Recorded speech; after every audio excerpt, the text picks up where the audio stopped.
ইমাম আহমদ ইবনে হাম্বল বললেন, আমি বৃদ্ধ মানুষ, প্রচন্ড শীত, কই যাব? আমি ফজরেরও মুসল্লি, ফজর নামাজও এই মসজিদে পড়ব, আমারে বাজান তুমি থাকতে দাও।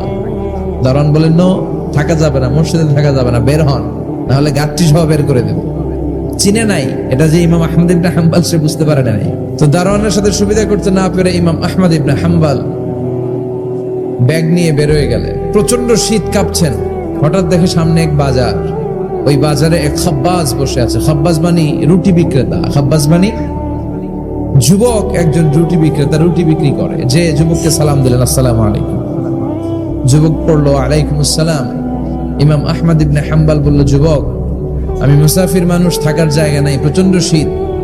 এই যে তুমি চুলার মধ্যে উনুনে রুটি বানাচ্ছ, আমি যদি তোমার চুলার পাশে বসে রাতটা কাটাই, তোমার কোনো সমস্যা হবে? যুবক বলেন, নো, কোনো সমস্যা নাই, আহলান ওয়া সাহলান ওয়া মারহাবান বিক, খোশ আমদেদ, সুস্বাগতম, আসেন। আপনি আমার চুলার পাশে বসে আগুন পোয়ালে আমার সমস্যা কি? আসেন, আসেন, বসেন, আপনি মুরব্বী মানুষ। ইমাম আহমদ ইবনে হাম্বল আল্লাহ শুকরিয়া করে চুলার পাশে বসে শীতের রাতে চুলা থেকে তাপ নিচ্ছেন, আগুন পোহাচ্ছেন। আর তিনি দেখতে লাগলেন, যুবক আটা দিয়ে রুটি বানায় আর পড়ে আস্তাগফিরুল্লাহ, রুটির খামির বানায় আর পড়ে আস্তাগফিরুল্লাহ, গোল গোল করে খামির দিয়ে দলা বানিয়ে সাজিয়ে রাখে আর পড়ে আস্তাগফিরুল্লাহ, রুটি বেলুন দিয়ে বলে এটারে চুলার ভেতরে ঢুকায় আর কি পড়ে আস্তাগফিরুল্লাহ। ক্রেতা আসলে ক্রেতাকে রুটি দেয় আর পড়ে, ক্রেতার হাত থেকে টাকা নিয়ে ক্যাশ বক্সে রাখে আর কি পড়ে। ইমাম আহমদ ইবনে হাম্বল তো অবাক, ঘটনা কি? আসার পর থেকে এই যুবকটার দেখতেছি খালি পড়ে আস্তাগফিরুল্লাহ, আস্তাগফিরুল্লাহ। তিনি কৌতূহল বশত বললেন, যুবক, মা লাকা ইয়া শাব দাইমান তাকরাউনা আস্তাগফিরুল্লাহ, হে যুবক, তোমার ঘটনাটা কি? আসার পর থেকেই তুমি শুধু দেখতেছি পড়তেছো আস্তাগফিরুল্লাহ, আস্তাগফিরুল্লাহ, কারণটা কি? যুবক বলে, আমি সবসময় ইস্তেগফারের সাথে আঠার মতো লেগে থাকি, আর লেগে থাকার কারণে এর বরকতে আল্লাহ আমাকে মুস্তাজাবুদ দাওয়া বানিয়ে দিয়েছে। মানে আল্লাহ আমাকে এমন বানিয়েছে যে আমি দোয়া করা মাত্রই আমার দোয়া কবুল করে কে? আল্লাহ। ইমাম আহমদ ইবনে হাম্বল বললেন, আনতা মুস্তাজাবুদ দাওয়া, তুমি মুস্তাজাবুদ দাওয়া, মানে তুমি দোয়া করলেই সেটা কবুল হয়ে যায়? যুবক বলে, নাআম আনা মুস্তাজাবুদ দাওয়া, আমি আমার জীবনে যত দোয়া করেছি সব কবুল করে নিয়েছে কে? আল্লাহ। আমি মুস্তাজাবুদ দাওয়া, আমি দোয়া করতে দেরি, কবুল হতে সেটা দেরি হয় না। তবে আমার পুরো জীবনের সব দোয়া কবুল হলেও একটা দোয়া এখনো কবুল হয় নাই। এটা শুনে ইমাম আহমদ ইবনে হাম্বলের কৌতূহল, কিউরিসিটি আরো বেড়ে গেল। তিনি বললেন, তোমার জীবনের সব দোয়া কবুল হয়েছে, একটা দোয়া কবুল হয় নাই, কি সেই দোয়া আমারে বলো? যুবক বলে, আমার জীবনে যে দোয়াটা কবুল হয় নাই সেটা হচ্ছে, আমি আল্লাহর কাছে দোয়া করে বলেছিলাম, আল্লাহ, শুনেছি এই জামানার সবচেয়ে বড় মুহাদ্দিসের নাম হচ্ছে ইমাম আহমদ ইবনে হাম্বল, আমি যেন ওই ইমাম আহমদ ইবনে হাম্বলের কপালে একটা চুমু দিয়ে মরতে পারি, তুমি তৌফিক দিও।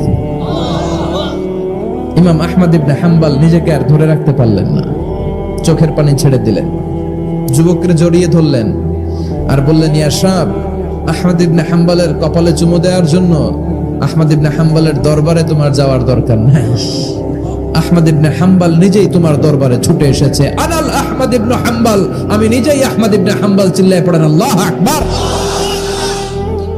যুবকটি চিৎকার মেরে সাইয়েদনা আহমদ ইবনে হাম্বলকে জড়িয়ে ধরল।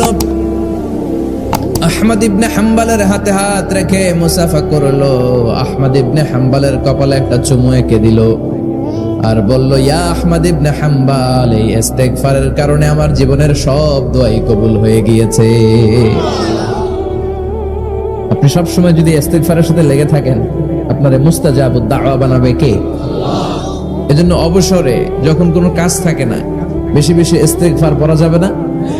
বিশ্বনবী বললেন, লাউ কাতাআতা জিলদাক, গায়ের চামড়াগুলো কেটে কেটে রোদে শুকিয়ে যদি মায়ের পায়ের দুইটা জুতাও বানিয়ে দাও, ছোটবেলা যে দুধ খেয়েছো সেটার এক ঢোক দুধের শোধ আদায় হবে না। এজন্য মা যে কি কষ্ট করে, এখানে বেশিরভাগই আমরা নর্মাল প্রসেসে পৃথিবীতে এসেছি, তাই না? সিজারিয়ান বেবি খুব কম, থাকলে এক দুইটা। নর্মাল প্রসেসে একটা বাচ্চাকে ডেলিভারি করতে একটা মায়ের যে কত কষ্ট হয় আপনি কল্পনাই করতে পারবেন না। চিকিৎসা বিজ্ঞান বলে একজন সুস্থ মানুষ 45 ইউনিট পেইন বা ব্যথা একজন মানুষ সহ্য করতে পারে। ব্যথার তীব্রতা বা মাত্রা যদি 45 ইউনিটের বেশি হয়, যদি ছাড়িয়ে যায় হয় লোকটা বেহুশ হবে নয় মরে যাবে। আমার আর আপনার মা যখন আমাদেরকে নরমাল প্রসেসে ডেলিভারি করেছেন তখন তারা 45 না 57 ইউনিট প্লাস 57 থেকে 60 ইউনিটের পেইনও তারা ছাড়িয়ে গেছে। 57 ইউনিটেরও বেশি ব্যথা তারা সহ্য করেছে, যেটা কোনো অ্যাক্সিডেন্টে আপনার দেহের 206টা হাড্ডি আছে তো 20টা হাড্ডি একসাথে কোনো অ্যাক্সিডেন্টে ভেঙে গেলে যত ব্যথা তার চেয়েও বেশি ব্যথা। এজন্য মায়ের মনে কষ্ট দেয়া যাবে, মায়ের মনে কষ্ট দিয়ে জীবনে কেউ সফল হতে পারে